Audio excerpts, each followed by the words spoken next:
ये बहुत बुरी तरह खौफजदा है इमरान खान से, इमरान खान के नाम से। एसएचओ कह रहा है कि लॉ की 19 किताबें मेरे ऊपर लिखी गई हैं, जो तुम लोग इनके इशारों पे नाच रहे हो, तुम सबके नाम और नंबर सब चीज़ें नोट हो दी गई हैं।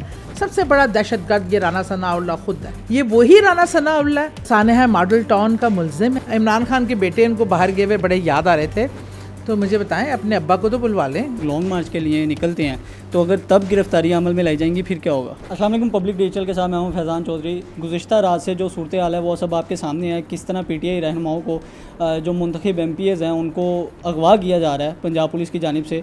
रात के अंधेरे में गिरफ्तारियाँ की जा रही हैं, घरों पर छापे मारे जा रहे हैं, चादर और चार दीवारी का जो तकद्दुस है वो पामाल किया जा रहा है। तो इसी सारी सूरत हाल की जो असल जो क्या कहते हैं हक़ाइक़ हैं वो सामने लाने के लिए मैंने मैडम सादिया सोहेल राना जो पीटीआई की एमपी हैं उनसे रिक्वेस्ट की, और इस वक्त एक नामालूम मुकाम से वो हमें खुफिया तौर पे उन्होंने हमें बुलाया है और वो इंटरव्यू देने की उन्होंने हमारी रिक्वेस्ट जो है वो कबूल किया।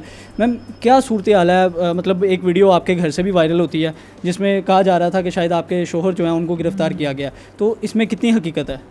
अस्सलाम वालेकुम। सबसे पहले तो मैं फैज़ान ये बताना चाहूँगी कि मैंने अपनी पॉलिटिकल स्ट्रगल में कभी इससे बदतरीन हालात नहीं देखे, और चादर और चार दीवारी का जो तहफ़्फ़ुज़ को इस तरह पामाल होते नहीं देखा।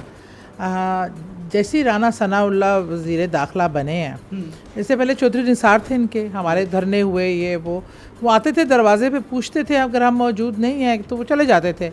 लेकिन मैं हैरान हूँ इस शख्स की जहनीत पे कि जिस तरह ये मेरे घर दाखिल हुए और बग़ैर नॉक किए गेट फलान के मेरा भाई शोर होगा सुन के बाहर आया।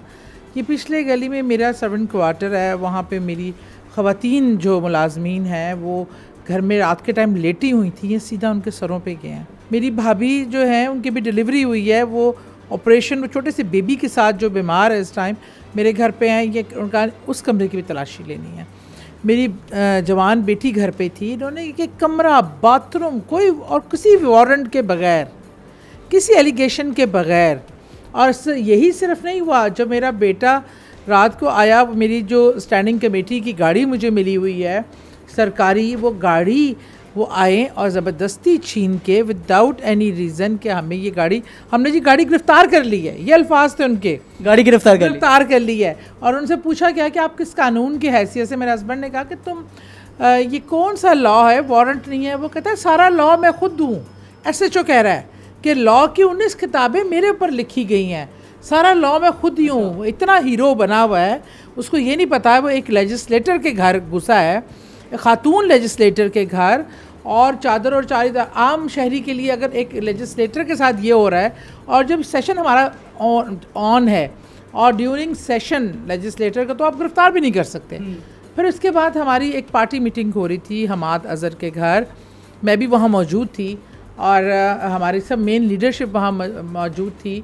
जिस तरह इन्होंने वहाँ पे छापा मारा है, गार्डों को उन्होंने तशद्दुद किया, पुलिस इनकी आला कार बनी हुई है। मैं पुलिस से भी जवाब चाहती हूँ, चंद दिन की इनकी हुकूमत है, जो तुम लोग इनके इशारों पे नाच रहे हो, तुम सबके नाम और नंबर सब चीज़ें नोट हो दी गई हैं। इंशाल्लाह मैं एक लेजिस्लेटर हूँ, मैं आप किस हक़ से मेरी सरकारी गाड़ी लेके गए, किस हक़ से आप मेरे घर में दाखिल हुए, किस हक़ से आपने थ्रेट किया मेरे लोगों को, इसका जवाब तो मैं आपको बहुत अच्छे से इंशाल्लाह दूंगी। इनका ये खौफ हरास, इनका ये घबरा के इस तरह के एक्शन लेना, इस तरह की गिरफ्तारियां करना और पूरे शहर को ब्लॉक करना, इस चीज़ की बिल्कुल वाज़िया मिसाल है कि ये बहुत बुरी तरह खौफजदा है इमरान खान से, इमरान खान के नाम से, और जिस तरह आवाम उनके लिए निकल रही है। हम तो जी निकलेंगे, रास्ते जितने क्लियर कर सके करेंगे, लेकिन जो जहाँ होगा वहीं धरना होगा और वहीं हम बताएंगे इनको कि पूरा मुल्क इमरान खान के साथ। लेकिन अभी तो चलें आप, मतलब एक जगह पे मुंतकिल हो गई बच की गिरफ़्तारी से, लेकिन जब आप लोग लॉन्ग मार्च के लिए निकलते हैं तो अगर तब गिरफ़्तारी अमल में लाई जाएंगी फिर क्या होगा? देखिए, हम तो हर सूरत हाल को फेस करने के लिए निकल रहे हैं, और जीना मरना जो भी है वो अल्लाह के हाथ में है। अभी जो इंतहाई बनावटी झूठी खातून जो गुफ्तगू कर रही थी, इमरान खान के बेटे इनको बाहर गए हुए बड़े याद आ रहे थे, तो मुझे बताएं अपने अब्बा को तो बुलवा लें, दो हफ्ते की लीव पे गए थे, और अपने भाइयों को तो बुलवा लें। मुल्क का असासा जो गरीब आवाम का दर्द आपके सीने में फूट रहा है ना, तो वो आप जलसे इसलिए मनसूख कर देती हैं कि वहाँ पर कोई बंदा ही नहीं पहुँचता। आप लोगों को ये बातें शेवा नहीं देती। जो इस मुल्क को लूट के खा गया, जो इस मुल्क का बेड़ा गर्क करने वाले हैं, उनके मुंह से ना ये शराफत की बातें, ये वही राना सनाउल्लाह हैं जो सानहा मॉडल टाउन का मुलजिम है, जिसने 14 लोग मारे थे। अब हम असम्बलियों में आवाज़ उठा रहे थे तो कह रहे थे कि वो दहशत गर्द हैं। वो हामला औरत जिसके मुंह पे 2 गोलियां मारी थी और 7 ख़वातीन के घुटनों पे, कमरों में गोलियां मारी थी, ज़ईफ़ लोगों को मारा था, वो दहशत गर्द थे। सबसे बड़ा दहशत गर्द ये राना सनाउल्लाह खुद है। हमने तो शहर ब्लॉक नहीं किया, शहर तो आपने खुद ब्लॉक किया है। हम तो डंडे लेके नहीं निकल रहे थे। बीबी आज ये भी कह रही थी, मुझे बड़ी हंसी आई सुन के, कि पीटीआई वालों ने टीयर गैस जमा की हुई है, असला जमा किया हुआ है, डंडे जमा किए हुए हैं। पीटीआई का तो रिकॉर्ड है कि उसने पूरे धरने में एक गमला भी नहीं तोड़ा था। हमारा तो पीसफुल होने का ये काम तो आप करते हैं। ये इतलाएँ तो आपकी खबरों में खुद आ रही हैं कि 15,000 तो आपने आंसू गैस के रॉकेट ही रखे हुए हैं। मैम जो जिनके भी घरों पर रात को छापा मारा गया वो करंट एमपी हैं पंजाब असम्बली में भी, तो स्पीकर पंजाब असम्बली चौधरी परवेज़ लाई साहब इस हवाले से कोई उन्होंने नोटिस लिया हो, कोई उन्होंने कार्रवाई का ऐलान किया हो? जी, चौधरी परवेज़ लाई साहब बड़े कंसर्न थे, उन्होंने फ़ौरन प्रेस कॉन्फ्रेंस भी की है। हमारी एमपीए राशिदा हैं, उनको ज़ईफ़ खातून बीमार हैं, कमर में उन्होंने बेल्ट बांधी होती है, इतनी ज़ईफ़ और कमज़ोर सी हैं, उन्हें उठा के लेके आए, सारी रात एक स्टूल पे बैठाया और उन्होंने मुझे कहा कि इन्होंने मुझे मारा भी है। ये मैं कहती हूँ डूब मर जाएं। मरियम बीबी, तुम तो शक्ल ना दिखाया करो मीडिया पे आके, तुम तो इस काबिल नहीं हो कि तुम्हें औरत के हकूक़ की बात करती हो। तुम लोगों के तो अखलाकी मेयार ही कुछ नहीं है। भट्टी में औरतों को जलाने वाले ये बातें करते अच्छे नहीं लगते। मैम इस हवाले से अभी तक आप लोगों ने क्या कानूनी कार्रवाई की है?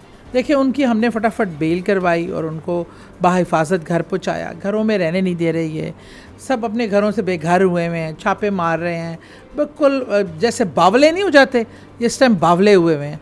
और ये इनकी बदहवासी और बता रही है कि ये इमरान खान से कितना खौफ ज़दा हैं और आवाम की ताकत से इनका कितना बुरा हाल है। इमरान खान ने आपके लिए क्या पैगाम दिया है? देखिए जी, खान साहब का पैगाम सबके लिए बड़ा वाज़ेह था कि हमने हर हाल में निकलना है। सबसे ज़्यादा अगर किसी की जान को ख़तरा है तो वो इमरान खान है। और अगर इमरान खान को अपनी जान की परवाह नहीं है, एक 70 साल का आदमी अगर मुल्क की कौम के लिए, अपने बच्चों के लिए निकल सकता है, और तो हमें भी निकलने में बिल्कुल, जितना ज़्यादा लोग निकलेंगे, जितनी आम पब्लिक निकलेगी, उतना इनका मंसूबा नाकाम होगा। जुनून का रास्ता कोई नहीं रोक सकता, हक़ का रास्ता कोई नहीं रोक सकता और सच का रास्ता कोई नहीं रोक सकता। और अगर हुकूमत की जानिब से तशद्दुद का रास्ता इख्तियार किया जाता है, लाठी चार्ज किया जाता है, जिस तरह आप बता रही हैं, शेलिंग इस्तेमाल की जाती है, फिर क्या किया जाएगा? पाकिस्तानी कौम बहुत बहादुर कौम है, निडर कौम है, हक़ के साथ खड़े हैं। इनके इंशाअल्लाह, इनकी तो वैसे ही कांपे टांग रही हैं, तो अल्लाह इनको अपने मंसूबे में नाकाम करेगा। और इमरान खान हक़ और सच पे है, हमें वो ज़रूर कामयाबी देगा इंशाअल्लाह। बहुत शुक्रिया मैम आपके वक्त देने का। सादिया सुहेल राना की आपने गुफ्तगू सुनी, उनका कहना यह है कि जितनी भी रुकावटें लगाई जाएँ, कुछ भी किया जाए, लॉन्ग मार्च तो होके रहेगा। मुझे दीजिए इजाज़त, अल्लाह हाफ़िज़।